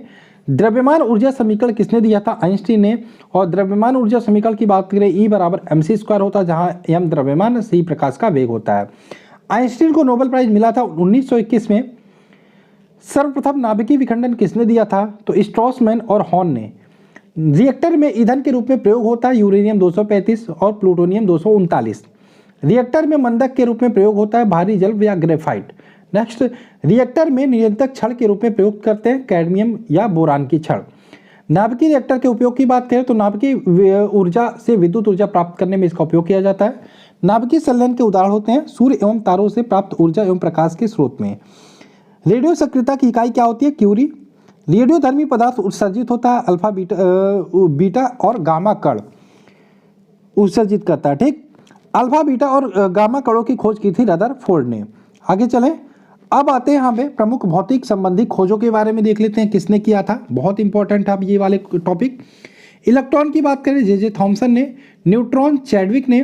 परमाणु की बात करें, खोज किसने किया? जॉन डाल्टन ने। ठीक, गति विषयक नियम किसने दिया था? न्यूटन ने दिया था। रेडियम की खोज की थी मैडम क्यूरी ने। विद्युत चुंबकीय प्रेरण की बात करें, किसने खोजा था? माइकल फैराडे ने। एक्स किरणों की बात करें, इसने रॉन्टजन ने, विलियम रॉन्टजन ने यहाँ पे खोजा था। विद्युत प्रकाश विद्युत प्रभाव की बात करें, अल्बर्ट आइंस्टीन ने यहाँ पे 1905 में खोजा था। वर्ष कोई इतना इंपॉर्टेंट नहीं है, लेकिन जो खोज है वो इम्पोर्टेंट है। फोटोग्राफी की बात करें धातु में, जे निप्से ने खोजा था। फोटोग्राफी फिल्म की बात करें, जॉन कॉर्बेट ने। विद्युत प्रतिरोध के नियम को किसने दिया? ओम ने दिया था। तापायनिक उत्सर्जन की बात करें, एडिसन ने खोजा था। ट्रायोड वॉल की बात करें, फॉरेस्ट ने खोजा था। विद्युत अपघटन के नियम की बात करें, फैराडे ने। और डायनामाइट को खोजा था अल्फ्रेड नोबल ने। आगे चलें, प्रोटॉन की खोज किसने की? रदरफोर्ड। परमाणु बम की बात करें, ऑटो हॉर्न ने। परमाणु संरचना किसने दिया था? नील बोहर व रदरफोर्ड ने। हेनरी बैकुलर ने रेडियो एक्टिविटी की खोज की थी। सापेक्षिकता के सिद्धांत की बात करें, किसने दिया? अल्बर्ट आइंस्टीन ने। रमन प्रभाव की बात करें, सीवी रमन ने खोजा था। क्वांटम सिद्धांत किसने दिया था? मैक्स प्लैंक ने। विद्युत आकर्षण के नियम की बात करें, कूलॉम ने दिया था। फोटोग्राफी प्लेट की बात करें, टॉलबोस ने इसको दिया था। आवर्तसाली की बात करें, मैंडलिप ने। तैरने का नियम किसने दिया? आर्किमिडीज ने। डायोड वॉल्व की बात करें, किसने दिया आविष्कार किया? सर फ्लेमिंग ने। और नाभिकीय रिएक्टर फर्मी ने। और बेतार का तार की बात करें, मार्कोनी ने इसका आविष्कार किया था। आगे कुछ और क्वेश्चंस को डिस्कस करते हैं जो पूछे जाते हैं इंपॉर्टेंट। देखो मैंने बोला था स्टार्टिंग में ही हम इंपॉर्टेंट पॉइंट को डिस्कस करेंगे और ये वीडियो आपका बहुत ही इंपॉर्टेंट रहने वाला है। तो यहाँ पे बात करें क्वेश्चन से चिकित्सा संबंधी प्रमुख संस्थाओं के बारे में डिस्कस कर लेते हैं। प्रश्न यहाँ से बार बार पूछे जाते हैं। तो नेशनल इंस्टीट्यूट ऑफ मेडिसिन कहाँ स्थित है? लखनऊ में। नेशनल इंस्टीट्यूट ऑफ होम्योपैथी की बात करें कोलकाता में। National Institute of Medical Science कहाँ है? चंडीगढ़ में। तो National Institute of Medicine Lucknow, National Institute of Homeopathy Kolkata और Institute of Medical Science Chandigarh में। ट्यूबरकुलोसिस रिसर्च सेंटर कहाँ है? टीबी के लिए रिसर्च सेंटर आपका चेन्नई में है। नेशनल ब्रेन रिसर्च सेंटर कहाँ पे है? गुड़गांव में। मलेरिया रिसर्च सेंटर की बात करें दिल्ली में है। और Indian council of medical research centre की बात करें यह आपका नई दिल्ली में है। All India institute of medical sciences यानी कि एम्स की बात करें नई दिल्ली में। सेंट्रल ड्रग रिसर्च इंस्टीट्यूट की बात करें ये कहाँ पे है? लखनऊ में। नेशनल इंस्टीट्यूट की बात करें ये आपका लखनऊ में है। ठीक, आगे चलें। अब आते हैं कृषि और पशुपालन संबंधित प्रमुख संस्थाएं की बात करें तो यहाँ पे गन्ना प्रजनन केंद्र की बात करें तो ये आपका कोयम्बटूर में है। केंद्रीय चावल अनुसंधान संस्थान की बात करें ये आपका कटक में है। केंद्रीय शुष्क क्षेत्र अनुसंधान संस्थान की बात करें ये आपका जोधपुर में है। नेशनल डेयरी रिसर्च इंस्टीट्यूट की बात करें करनाल हरियाणा में है। केंद्रीय वनस्पति अनुसंधान संस्थान की बात करें लखनऊ में है। Birbal Sahni Institute of palaeobotany की बात करें आपका कहाँ पे? लखनऊ में है। भारतीय कृषि अनुसंधान संस्थान की बात करें नई दिल्ली। भारतीय कृषि अनुसंधान ये देखो ये परिषद है, सॉरी ये परिषद है और संस्थान है, वैसे दोनों नई दिल्ली में, कंफ्यूज मत होना। Indian institute of horticulture research की बात करें ये बेंगलोर में है। इंडियन लाख इंस्टीट्यूट की बात करें लाख रिसर्च इंस्टीट्यूट ये आपका रांची झारखंड में है। सेंट्रल टोबैको रिसर्च इंस्टीट्यूट ये आपका राजमुंद्री आंध्र प्रदेश में है। अब आते हैं विभिन्न विज्ञान की प्रमुख शाखाएं, बहुत इंपॉर्टेंट है, इसको हम डिस्कस कर लेते हैं। तो यहाँ पे एक तरफ शाखा एक तरफ आपका अध्ययन। एयरफोन लगा के सुनिएगा ध्यान से। न्यूमिस्मेटिक की बात करें न्यूमिस्मेटिक में सिक्कों का अध्ययन किया जाता है, कॉइन्स का अध्ययन किया जाता है। एकोसिस्टिक्स की बात करें एकॉस्टिक्स होता है, सॉरी एकॉस्टिक्स ध्वनि का अध्ययन किया जाता है एकॉस्टिक्स के अंतर्गत। एंटोमोलॉजी कीट पतंगों के अध्ययन किया जाता है। ऑर्निथोलॉजी पक्षी विज्ञान का अध्ययन। सेरिकल्चर रेशम उत्पादन का अध्ययन।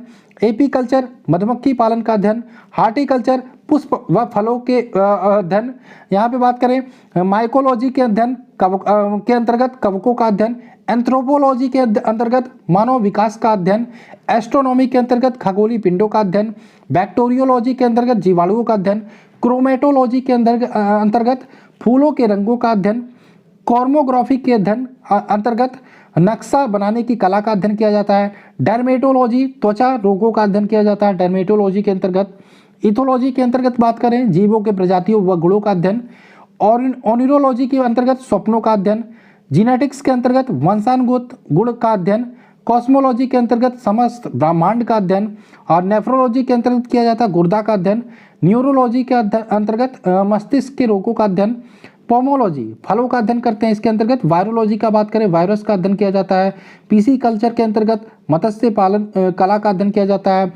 मायोलॉजी की बात करें मांसपेशियों का अध्ययन किया जाता है। यहाँ पे गायनकोलॉजी की बात करें स्त्री रोग विज्ञान का अध्ययन किया जाता है। कार्डियोलॉजी आप यहाँ पे रिलेट करके पढ़ सकते हो, जैसे स्त्री का प्रॉब्लम होता है तो गायनकोलॉजी को खोजते हो, हृदय का प्रॉब्लम होता है तो आप कार्डियोलॉजिस्ट के पास जाते हो। तो कार्डियोलॉजी की बात करें हृदय रोग विज्ञान का अध्ययन किया जाता है। मेटालर्जी की बात करें धातु विज्ञान। जेनेटिक्स की बात करें अनुवांशिकी का अध्ययन किया जाता है। फ्रेनोलॉजी की बात करें खोपड़ी का अध्ययन किया जाता है। न्यूमरोलॉजी की बात करें संख्याओं का अध्ययन। हिस्टोलॉजी तंतुओं या ऊतक का अध्ययन। हिपैटोलॉजी की बात करें यकृत का अध्ययन।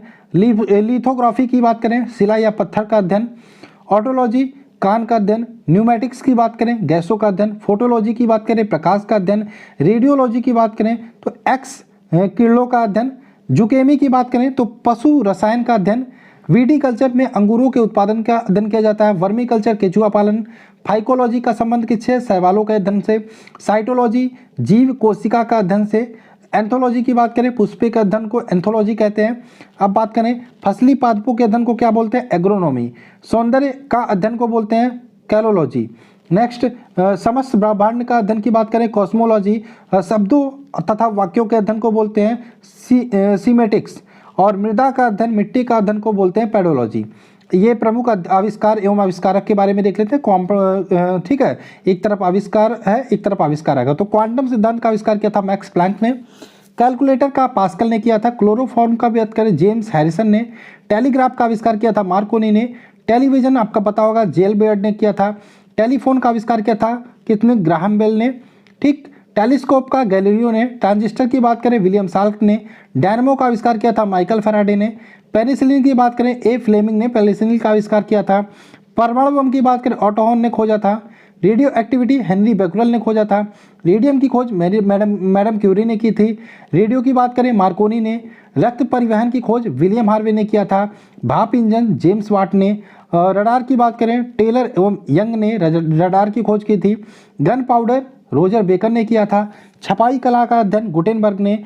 हवाई जहाज की बात करें राइट ब्रदर्स ने किया था। एक्सरे को खोजा था रोन्टजन ने। हाइड्रोजन को खोजा था कैवेंडिश ने। इलेक्ट्रॉन को जे थॉमसन ने। प्रोटॉन को गोल्डस्टीन ने।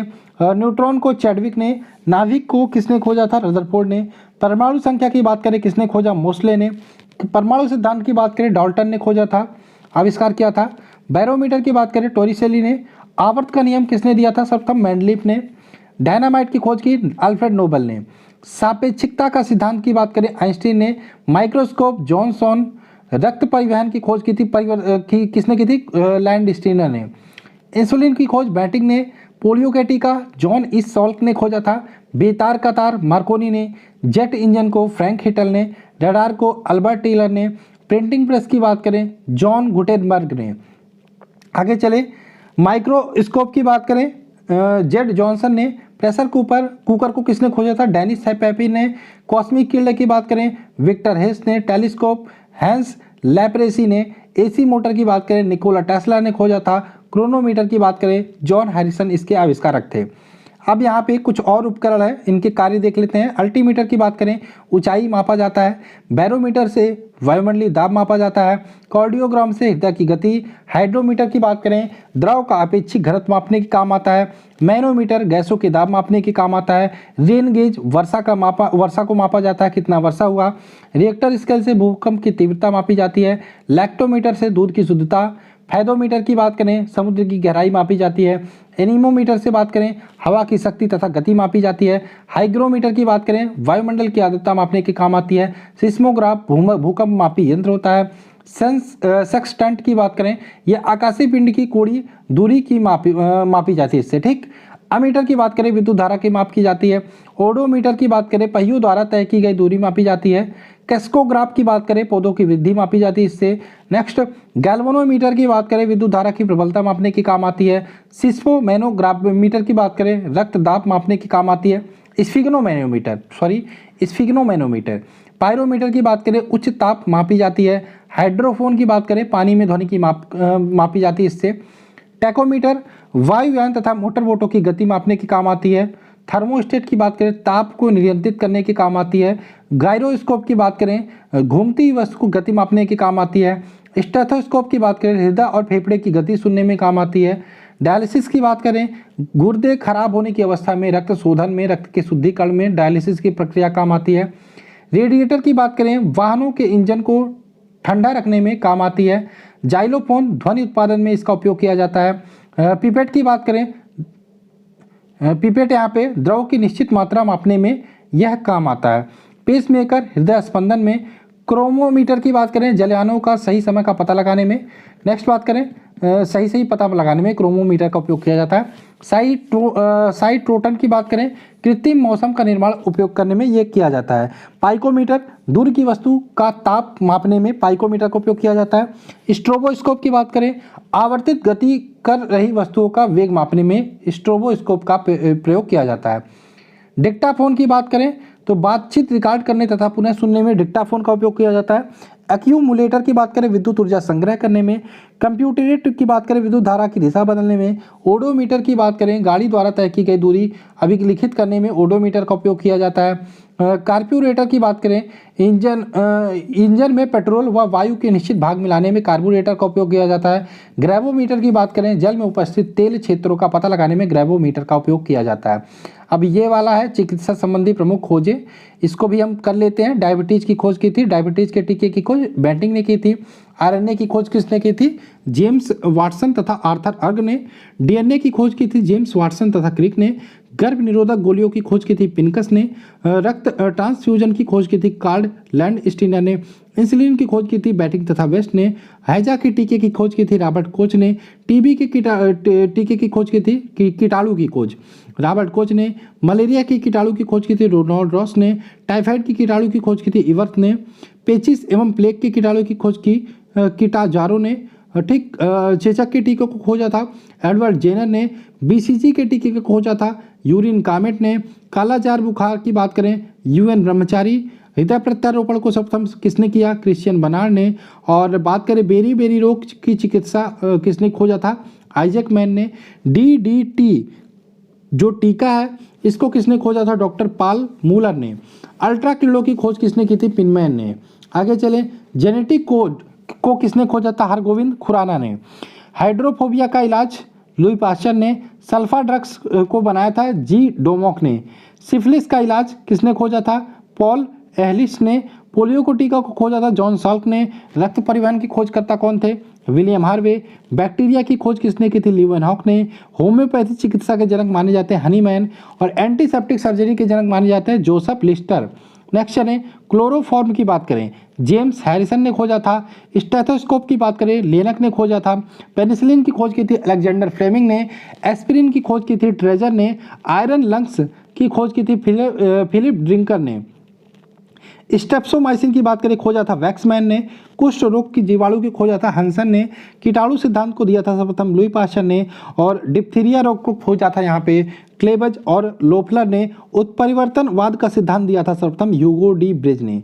तो दोस्तों ये था 1000 जीके का आपका क्वेश्चन, जिसमें हमने डिस्कस किया 1000 वन लाइनर आपके फिजिक्स के क्वेश्चंस को जो एनसीईआरटी बेस्ड था। इसी प्रकार से हम आगे केमिस्ट्री भी करेंगे, बायोलॉजी भी करेंगे, साथ में आपका जो हिस्ट्री है, जियोग्राफी है, पॉलिटी है, सबको हम 1000 क्वेश्चंस को डिस्कस करेंगे। बने रहिए हमारे साथ। और जैसा कि मैंने बताया था हमारा टेलीग्राम ग्रुप है उसको जरूर ज्वाइन कर लीजिएगा, लिंक आपको डिस्क्रिप्शन में मिल जाएगा। तथा अगर जो आप पीडीएफ लेना चाहते हैं तो भी आप डिस्क्रिप्शन में जाके चेक कर सकते हैं। तो चलिए वीडियो को लाइक करना मत भूलिएगा, नए हो तो सब्सक्राइब करके जाना। हम मिलते हैं नेक्स्ट वीडियो में। जय हिंद दोस्तों, जय भारत।